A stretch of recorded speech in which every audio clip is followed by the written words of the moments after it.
Jadi tidak ada di antara dua takbir itu harus ada baca-baca, tidak perlu. Karena kita tidak dapat baca Al-Fatihah sama imam, cukup bacaannya imam menutupi bacaan kita. Jadi posisi imam tidak boleh anda nunggu-nunggu. Begitu anda lihat imam ruku', Allahu Akbar, Allahu Akbar, 2 kali takbir. Kalau habis salat fardu, kenapa sahabat suka pindah posisi salat sunnah? Ada yang maju, ada yang ke depan, ada yang ke belakang, kanan kiri, untuk mencari banyak saksi baik.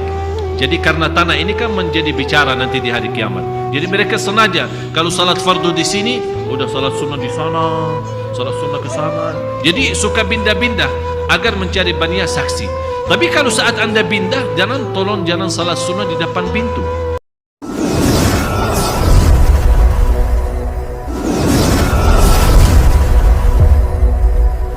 Oke, silakan Syekh. Yang terhitung masbuk memang ada pendapat lewat suratul Fatihah sudah terhitung masbuk. Tapi yang jauh lebih jelas dalam hadis Rasulullah, yang terhitung masbuk adalah yang sudah tidak ketemu ruku' sama imam. Jadi kalau kita masuk, imam di posisi ruku', kemudian kita baru Allahu Akbar, belum kita mau ruku', imam sudah sami Allahu hamidah, berarti kita belum ketemu ruku'. Yang saya sering melihat orang-orang Allahu Akbar, imam lagi ruku' kan? Ada orang takbirah pertama ihram Allahu Akbar, terus baca iftitah, baca Al-Fatihah, baca qulhu. Imam lagi ruku' ini. Jadi dia banjan, habis itu kan imam imam kan tidak mungkin menunggu kita masing-masing sampai selesai. Imam langsung sami Allahu hamidah. Tapi ini karena lagi sibuk baca, begitu imam sami Allahu hamidah, malah imam mau ke sujud, malah saya lihat makmum itu dia ruku', kemudian subhanallahil azim 3 kali, santai, enak, sami Allahu hamidah, terus ikut lagi kejar imam. Itu tidak bisa. Kalau imam sudah sami Allahu hamidah, berarti kita sudah masbuk. Dan posisi imam di dalam ruku', di dalam sujud, di dalam keadaan apa saja, kewajiban kita begitu masuk kita punya 2 takbir. Ini sering terjadi juga. Ada orang imam lagi ruku', kan dia jauh dari belakang kan, lari. Dia mau kejar, jalan-jalan imam berdiri dari ruku'. Jadi Allahu Akbar langsung ruku'. Nah, di sini ketinggalan 2 takbir. Yang semestinya Allahu Akbar takbirah ihram, namanya buka salat, masuk dalam salat. Kemudian Allahu Akbar yang kedua untuk takbirah ruku', baru bisa kita ketemu imamnya. Jadi tidak ada di antara 2 takbir itu harus ada baca-baca, tidak perlu. Karena kita tidak dapat baca Al-Fatihah sama imam, cukup bacaannya imam menutupi bacaan kita. Jadi posisi imam tidak boleh anda nunggu-nunggu. Begitu anda lihat imam ruku', Allahu Akbar, Allahu Akbar, 2 kali takbir. Takbirah pertama untuk buka salat, namanya takbirah ihram. Takbirah yang kedua namanya takbirah ruku'. Kalau ketemu ruku' sama imam, berarti anda tidak masbuk. Wallahu ta'ala. Baik, pertanyaan kedua, bagaimana hukumnya melewati orang yang sedang salat? Satrul musolli, apa hukumnya? Sebenarnya batas seorang makmum atau batas seorang salat sendirian beda. Makmum, kalau ada seorang masuk terlambat atau di antara jamaah yang batal wudu'nya, kemudian dia mau keluar, terpaksa kan lewati orang kan, itu tidak mengganggu, artinya tidak membatalkan salat makmum, karena makmum jamaah adalah imam yang sudah menjadi sutrahnya atau menutupi lewatinya. Tapi yang menjadi masalah, kalau kita lagi salat sunnah, ada orang mau lewat di depan kita, kalau lebih dari batas sujud, tempat sujud kita, kalau di atas tempat sujud kita bebas, boleh lewat. Tapi kalau di antara kita sama tempat sujud, tidak boleh. Tidak boleh. Misal, ini posisi sujud, yang kita bicara sujud normal ya, bukan seorang sujud tapi kepalanya ke depan sana. Oh, posisi saya sujud di sini katanya. Tidak. Sujud yang ya kalau kita bicara seperti karpet kita atau sajadah kita, berarti batas kita sampai ujung sajadah. Kalau ada orang mau lewat di atas sajadah, kita boleh ya halangin dia, tidak boleh dia lewat. Sampai ada satu hadis, kalau dia mau berantem, ya berantem sama dia. Tapi ini mohon maaf, bersoalan ini tidak terbiasa di Indonesia. Malah kita melihat sudah sering. Malah kata Rasulullah, lebih baik daripada memotong waktu orang lagi salat, lebih baik tunggu 40 tahun berdiri daripada lewat. Coba lihat, lebih baik tunggu 40 tahun berdiri. Orangnya artinya kalau orang lagi salat 40 tahun belum selesai, tetap kita tunggu sampai dia selesai. Tapi alhamdulillah saya lihat kalau masjid kita besar seperti masjid ini ya, ada orang mau lewat depan orang salat, padahal bisa lewat kanan, lewat kiri, lewat mana saja bisa. Kenapa harus maksa-maksa mau lewat depan, seolah-olah menyakiti? Nggak, anak mau lewat dari sini. Kenapa? Yang kedua, ada salah juga orang yang salat. Orang yang salat mohon diposisikan tempatnya. Jadi ada orang salatnya tapi di depan pintu. Terus ada setiap orang mau lewat. Itu kan tidak boleh. Yang salah di sini siapa? Bukan orang yang lewat, orang yang salat. Karena memang dia berdiri di tempat orang jalan. Jadi harus kita juga orang-orang yang salat posisikan tempatnya. Kalau orang datang di saf pertama, itu sunnah Rasul, bukan sunnah Rasul, sunnah sahabat. Kalau habis salat fardu, kenapa sahabat suka pindah posisi salat sunnah? Ada yang maju, ada yang ke depan, ada yang ke belakang, kanan kiri, untuk mencari banyak saksi baik. Jadi karena tanah ini kan menjadi bicara nanti di hari kiamat. Jadi mereka sengaja kalau salat fardu di sini, udah salat sunnah di sana, salat sunnah ke sana. Jadi suka pindah-pindah agar mencari banyak saksi. Tapi kalau saat anda pindah, tolong jangan salat sunnah di depan pintu atau pas dekat tangga. Jadi orang mau lewat, kita malah larang kita orang lewat. Itu jadi harus diposisikan. Tapi kalau ada orang salat di saf pertama, tetap ada orang mau lewat, kita berhak untuk larang dia, halangin dia. Tak boleh lewat. Dan juga tolong perhatiin yang lewat siapa. Kalau orang yang lewat wanita, jadi saat kita menghalangi dia, jangan ke atas ya, jangan agak ke bawah sedikit ya. Bahaya kalau ke atas. Faham nggak? Ya. Kalau laki-laki kan kena dadahnya, tapi kalau perempuan, jadi harus kita sesuaikan posisi kita. Wallahu a'lam. Memang ada larangan ya. Ada larangan sama Rasulullah SAW menjelaskan lebih baik kita tunggu 40 tahun daripada melewati orang salat. Malah kata Rasulullah, orang yang maksa-maksa mau lewat di depan orang salat, kata Rasulullah, bersama dia ada syaitan. Jangan kasih dia lewat. Subhanallah. Baik jamaah, pertanyaan selanjutnya,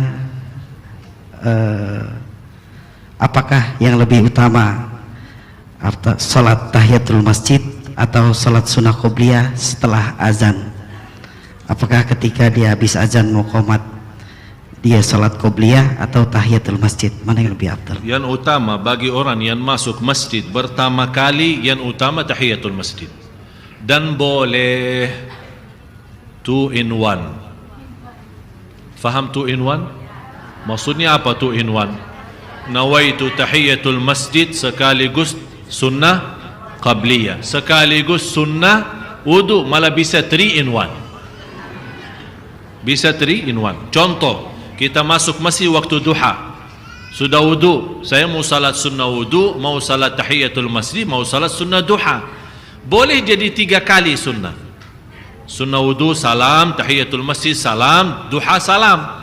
Atau bisa sekaligus 3 in 1. Ya mungkin kita mau hemat lah istilahnya.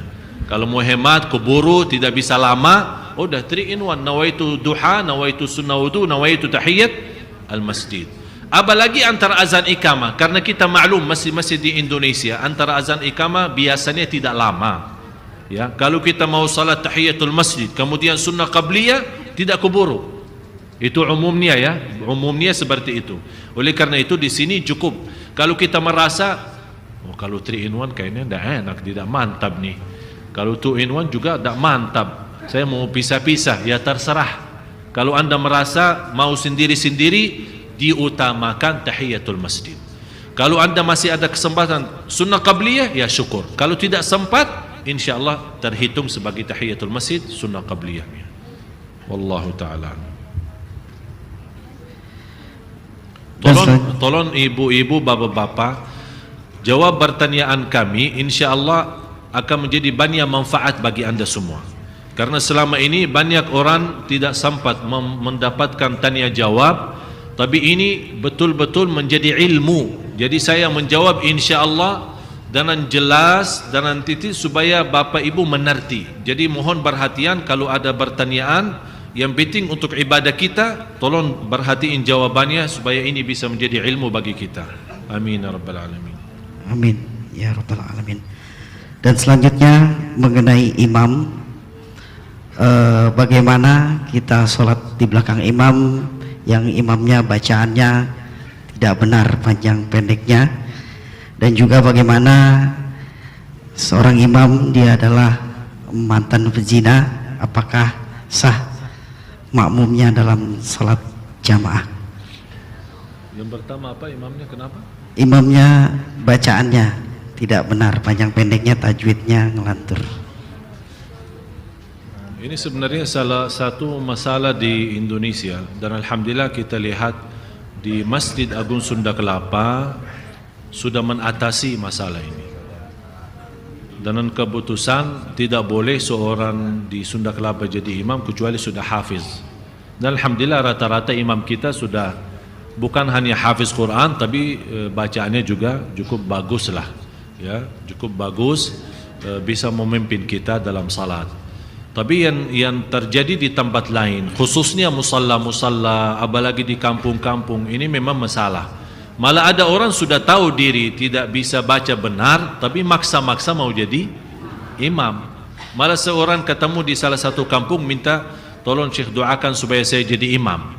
Saya bilang, mau buat apa? Saya tidak mau doakan supaya jadi imam, tapi saya doakan supaya insyaallah lancar menghafal Al-Quran. Ternyata ada seorang bacaannya tidak benar, malah suaranya membuat sakit kepala, tapi tetap mau jadi imam. Sampai ada seorang, kalau memang suara saya tidak enak, tetap saya mau jadi imam biarpun salat zuhur asar tidak ada suara. Jadi tetap mau jadi imam biarpun zuhur asar, yang namanya salat sirriyah. Ini hal sebenarnya kembali dari sisi pendidikan, ya. Jadi harus ada sepakatan dari setiap masjid, karena dari pemerintahan atau departemen agama tidak mampu menguasai semua masjid.